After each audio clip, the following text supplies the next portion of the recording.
Hello out there. This is me. I had my surgery on Monday, which was about 3 days ago.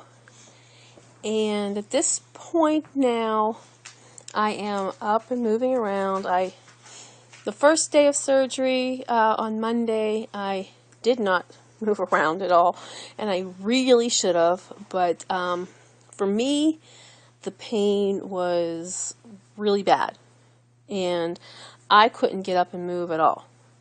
I did move around about an hour after surgery, and then I moved around probably 3 hours later. The nurses at the hospital were not as diligent as first anticipated in getting me up and getting me moving. Yes, I knew that they had other patients, but I kind of thought, okay, they're supposed to be with us, they're supposed to help us move, they're supposed to be there to unhook us from all the machines.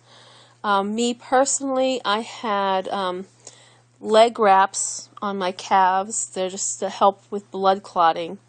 I couldn't move away from my bed at all because I was attached to those. I was attached to those Monday, Tuesday, and I didn't get the word from my doctor, but I was fine on Wednesday, so I took those things off. Well, my mom did. My mom is a retired nurse, and she was with me throughout the whole time. So she was my person to walk with me. My stepfather, who has been dubbed by the nurses there as the drill instructor, was every hour on the hour, you must walk. Hurry up, get walking, go walk. So he was more into wanting me to walk, which was fine. I was all for that. Wednesday, not so much. Tuesday, yeah, I was up moving a lot more on Tuesday. But he was every hour. Well, the nurses and the doctor told him one thing. The nurses and staff had a different plan, and I don't know who was right, because they have you drinking. They come with a tray. They'll have 4 ounces of tea. They'll have 4 ounces of protein. They'll have broth if it's lunchtime. One type of chicken or beef broth if it's lunch or dinner, and then they'll have a gelatin. If it's a morning breakfast, they'll add a juice, grape juice or apple juice, whichever was that day.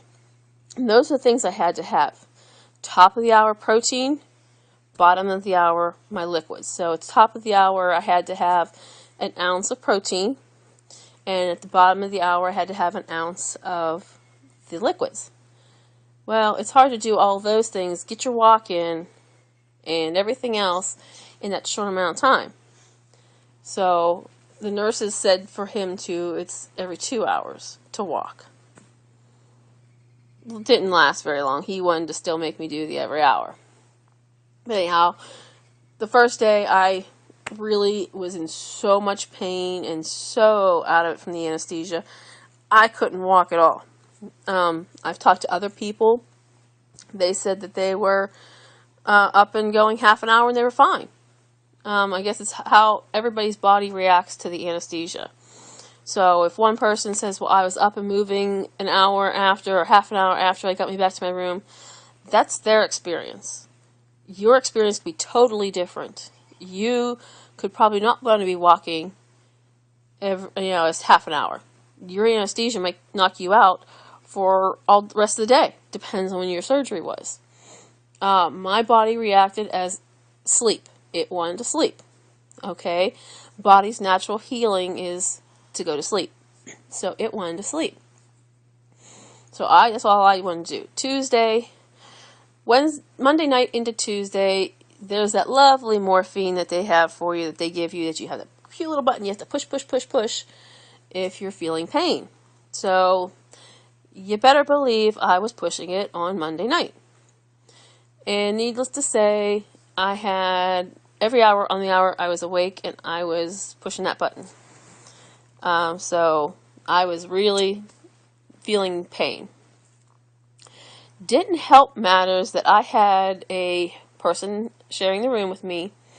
She was 82 years old, and she was on her 8th day of there for a knee replacement.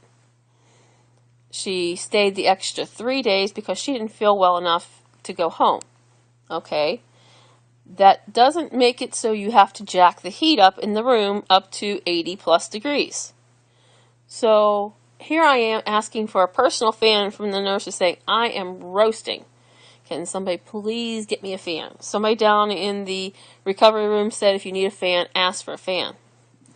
I needed a fan.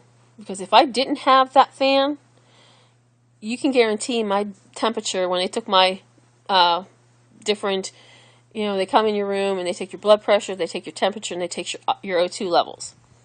You can guarantee that if I didn't have that fan on me, blowing on me, I would have a temperature of 102 because she had that room so hot, I couldn't stand it. And she left on Tuesday. I didn't think of it at the time. I should have checked then. But about Tuesday night, in the middle of the night, the night nurse came in. And I says, can you check the heater and make sure it's off? And if it's on heat, can you put it on air conditioning, please? Because it's really hot in here. And she says, well, this is one of the cooler rooms. And she says, it is a little bit warm. So it was up to 82 degrees in that room. A bit much. So needless to say, it got shut off and fanned. Tuesday, sleeping. I had visitors coming in. I had more family wanting to come see me. I kind of told them no because I was sleeping all the time. And I really thought, I don't want to have them here and me be sleeping all the time and not being able to talk to them. And I even talked to the one on the phone, my sister-in-law, and she's like, all you said was, yeah, uh-huh, okay, yeah, okay. She says, you really weren't talking at all. So I told them, don't come, I'll get back with them. But Tuesday, basically sleeping yet again, but I had people from my support group. And Lisa and Sonia and Lisa's mom, Liz, they came in, they brought me balloons, and it was just a really nice surprise. So this is one time where, okay, when I know somebody else that I know from my support group is going to be in, this is the time to pay it forward. So this is something I will do too to anybody in my support groups that I'll have later, that I will do the same thing to them. Because it's always a nice thing to have people in your support group come and bring you some flowers or some balloons just to cheer you up. It makes your day. It makes you feel like you're not alone in this journey, even though you know you're not, because you have your family and you have your husband, boyfriend, fiance, whoever, your significant other helping you. It's always nice to have somebody else that's not related to you feel that they should come, they want to come and do something nice for you. So, but they came Tuesday, and that was actually the day of our support group meeting down in the basement that day. So they came up before the meeting and came to see me. Wednesday night I slept 2 hours at a time. And I know on Tuesday they took out the catheter. Thank goodness, because I can't stand the catheter. But it, like they said, it wasn't bad that coming out. It just, I'm not going into detail or anything after that, but it's good that it came out. Anyhow, Wednesday I was better. I was up because, of course, 5 a.m. we have the residents. They're the resident assistants to my doctor, who came in and decided they have to come in there and help and assist and assess the situation. So 5 a.m. again, there they are, checking on me, checking the incisions, checking everything about what's going on. So I was up. So Wednesday, 5 a.m., I'm ready to go. I get the nurse, I tell her, okay, I have to go to the bathroom. And as soon as I'm done, I thought, well, I'm unhooked from the leg things. I'm just going to go and continue to go out and do my walking. So I went and did my walking on my own that day. So for the next 2 hours, I did walking on and off different times. And when 7:45 came, that's when they brought the breakfast tray. So I was there and I was doing my own tea and doing my own protein and getting everything and starting that. My mom, I love her to pieces. She was there every day. She was there as long as she could be. She stayed when I was falling asleep on her, when I was half out of it, and I know she probably was wanting to talk to me about everything, but I was asleep. And God love her to death. She was there, and she helped me with unhooking the leg, the leg compression paper on my legs. She helped with the leg compressions.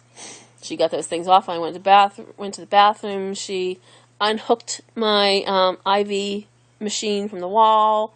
She was there for everything. So, it was a surprise when she came in on Tuesday and I was up and awake and wanting to go and get ready. And I've already had like probably 4 ounces of fluids in me by the time she actually showed up, which was great. But I wanted to leave Wednesday. I was so ready to go. And you'll know the time you want to leave. You'll have this feeling, okay, it's time for me to go. I've been here long enough. I don't need to stay here anymore. That was Wednesday. I mean, by lunchtime, I wanted to leave, and I couldn't leave. I went down to the nurse's station, and they have this lovely thing there where they have a computer printout screen that just shows you right on the screen where your doctor is at that time. And he was in surgery that time when I was asking. So I had to wait till he was out of surgery, and we didn't know how long that was going to be. But thankfully, Mark Campbell, one of the residents who's seen me every morning at 5 a.m., he comes in and says, "Do you want to go home?" And in the back of your mind, you're sitting there thinking, really? You're asking me if I want to go home? And I'm like, yeah, I want to go home. I want to leave. He says, well, let me get your papers ready. So by 1:30, he was getting his papers ready. 2:30, I was gone. So you'll know. But this is just my first 3 days. This is my first full day home in my own house. I didn't go sleep in my bed. I have 2 puppies. Well, I call them puppies. One's a 3-year-old boxer, and one is not quite 1-year-old boxer. My 3-year-old is very calm. He doesn't jump at all. Hardly ever. He just kind of relaxes and chills out. My little puppy, my 1-year-old, jumps, carries on, and we have a baby gate here beside me that blocks the kitchen, which is here to my right. And you see the refrigerator behind me here. And this is the living room I'm sitting in. And my chair that actually I slept in last night. She will jump straight from the kitchen up and over the baby gate into the living room. So there's really no stopping her, unless we put her in her crate. So that's what we did. We locked her in her crate. But she, pets know. Your pets know when you're not feeling well. You're sick. You're sore. You hurt. You've had a bad day. They know. And so both of them knew. They didn't jump at me. They didn't carry on. They came. They sniffed me. They walked beside me. My stuff, I put my stuff in my bedroom, and then they came and laid at the foot. I have pillows that I covered my stomach area. So in case they decide to jump up on me, which they never did. They didn't jump at all. But those 2, I worry about the one. She just is a jumper. But she was good. She was really good. So I don't know if I'll try sleeping in my own bed tonight. Only problem with that is they are bed hogs. And we tried when they were puppies to not let them in the bed, but the older one was fine. He would sleep out here, no problem, sleep in his bed. The little one, she was just constantly wanted to be where we were at. So they just started sleeping in her bed. Yeah, they shouldn't have done it in the first place, but they are. Anyhow, now she sleeps in the bed and sleeps dead smack between me and my boyfriend. Right between us. So it's like she'll be kicking my back. I can't be facing her because she'll kick my stomach, which is definitely a no-no. So I'm not sure if I want to try sleeping in the bed tonight. I guess I can see how that goes. But we'll see what happens. I'm not sure. So this is my experience so far. I will do more video updates and get everything set up of what's happening. and keep everybody up to date. But so far, so good. I'm doing good. If anybody has any questions or any comments, just leave them and I will get back to you. Thanks a bunch. Bye.